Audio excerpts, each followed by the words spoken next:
9월 17일 수요일 생명의 삶 묵상.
시험을 받을 때와 무거운 큰 짐이 있을 때에 주께서 그때도 같이 하사 언제나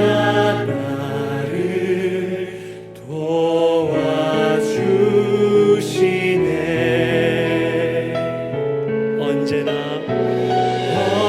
언제나 주는 날 사랑하사 언제나 새 생명 주시나니 영광의 그날에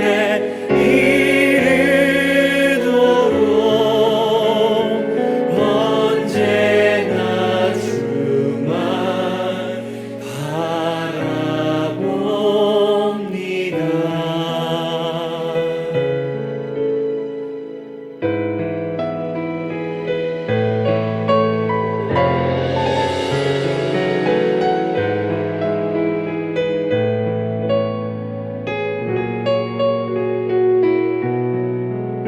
뼈아픈 눈물을 흘릴 때와 뼈아픈 눈물을 흘릴 때와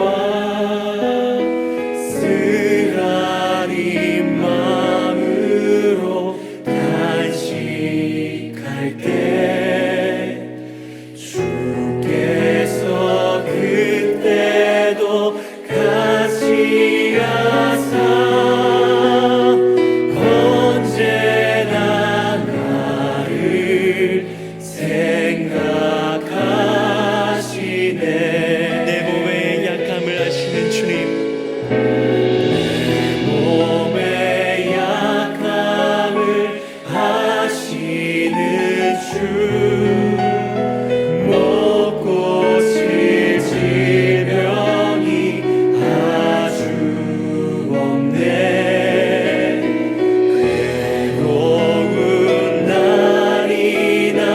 기쁜 때나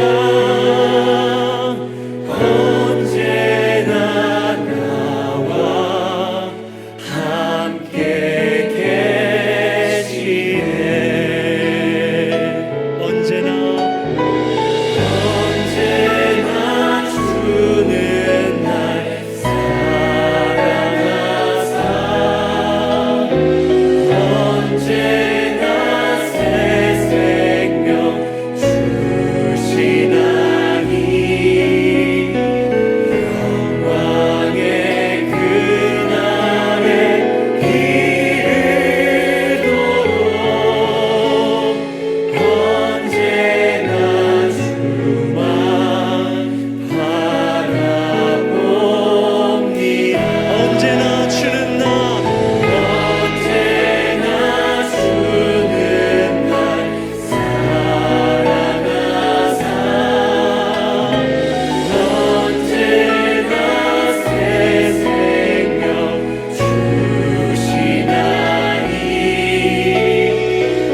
아멘.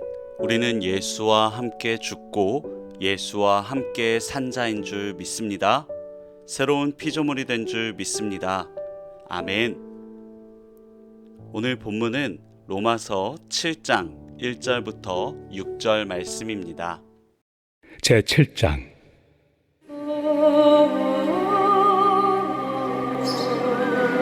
형제들아, 내가 법 아는 자들에게 말하노니 너희는 그 법이 사람이 살 동안만 그를 주관하는 줄 알지 못하느냐. 남편이 있는 여인이 그 남편 생전에는 법으로 그에게 매인바 되나 만일 그 남편이 죽으면 남편의 법에서 벗어나느니라. 그러므로 만일 그 남편 생전에 다른 남자에게 가면 음녀라. 그러나 만일 남편이 죽으면 그 법에서 자유롭게 되나니 다른 남자에게 갈지라도 음녀가 되지 아니하느니라. 그러므로 내 형제들아, 너희도 그리스도의 몸으로 말미암아 율법에 대하여 죽임을 당하였으니 이는 다른 이 곧 죽은 자 가운데서 살아나신 이에게 가서 우리가 하나님을 위하여 열매를 맺게 하려 함이라. 우리가 육신에 있을 때에는 율법으로 말미암는 죄의 정욕이 우리 지체 중에 역사하여 우리로 사망을 위하여 열매를 맺게 하였더니 이제는 우리가 얽매였던 것에 대하여 죽었으므로 율법에서 벗어났으니 이러므로 우리가 영의 새로운 것으로 섬길 것이요 율법 조문의 묵은 것으로 아니할지니라. 아멘. 오늘은 율법에서 해방되어 열매 맺는 삶으로를 주제로 함께 말씀을 나누도록 하겠습니다.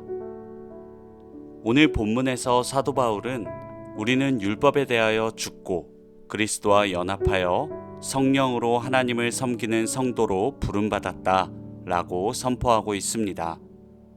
로마교회 성도들에게 선포되었던 이 말씀이 오늘을 살아가는 우리에게 주는 교훈은 무엇일까요? 첫째, 우리는 율법에 대하여 죽은 자라는 사실을 기억해야 합니다. 오늘 본문에서 바울은 부부의 예를 들어 율법의 한계를 설명합니다. 남편이 죽으면 아내는 더 이상 혼인법에 매이지 않습니다. 이제는 누구의 아내가 아닌 자신의 인생을 사는 것입니다. 그래서 다른 남자와 결혼을 하더라도 문제가 되지 않습니다.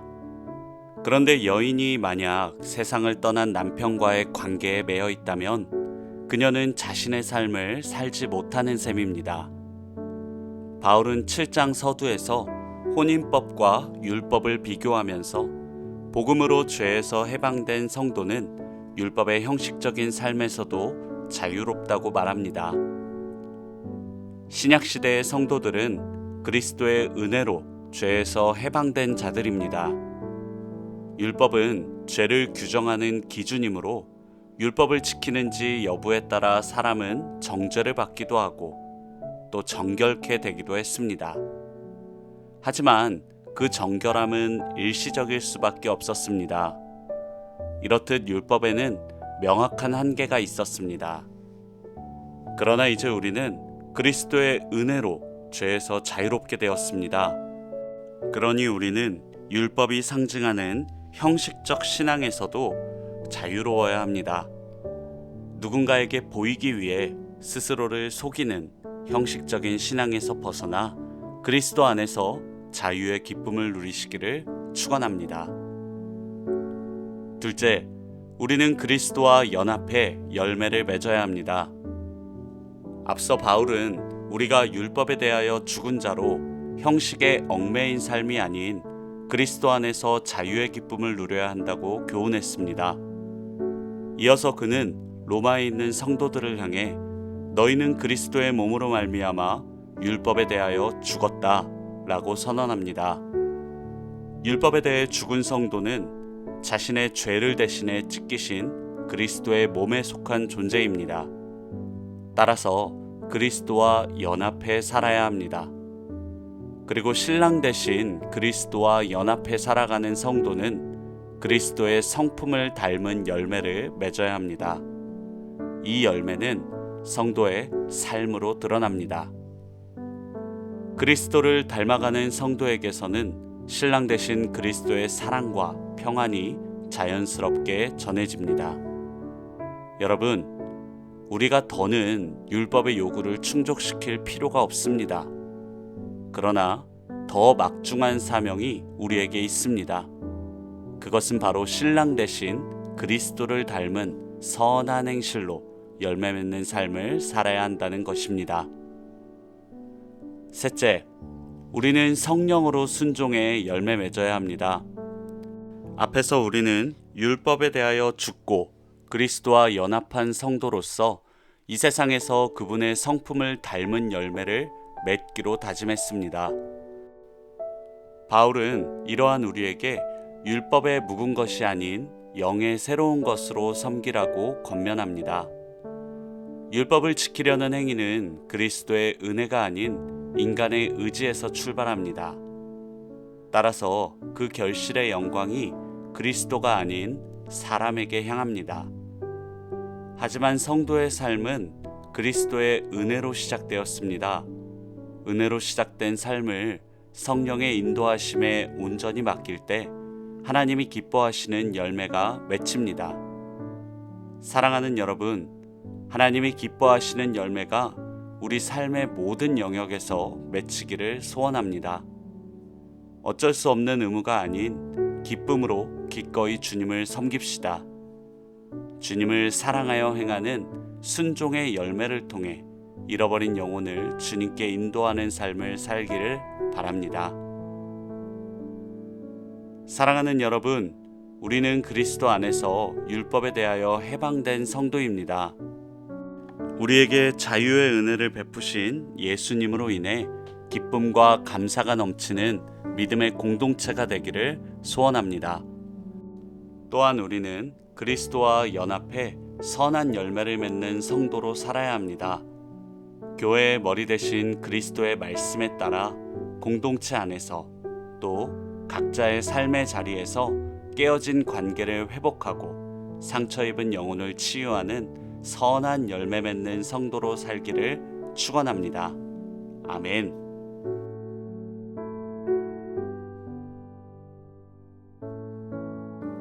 함께 적용을 위한 질문을 해보길 원합니다. 첫 번째 질문입니다. 나는 감사와 기쁨으로 믿음의 삶을 살고 있습니까?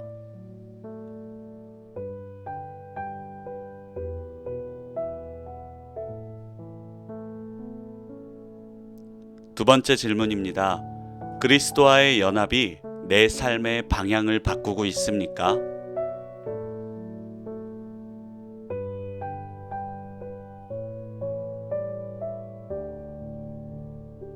마지막 질문입니다. 성령으로 순종해 하나님이 기뻐하시는 열매를 공동체 안에서 맺고 있습니까?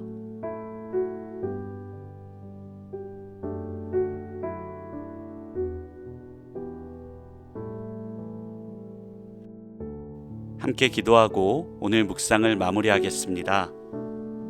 주님, 율법에 얽매여 그 저주 아래 사는 삶이 얼마나 두렵고 끔찍한지 말씀을 통해 깨닫습니다.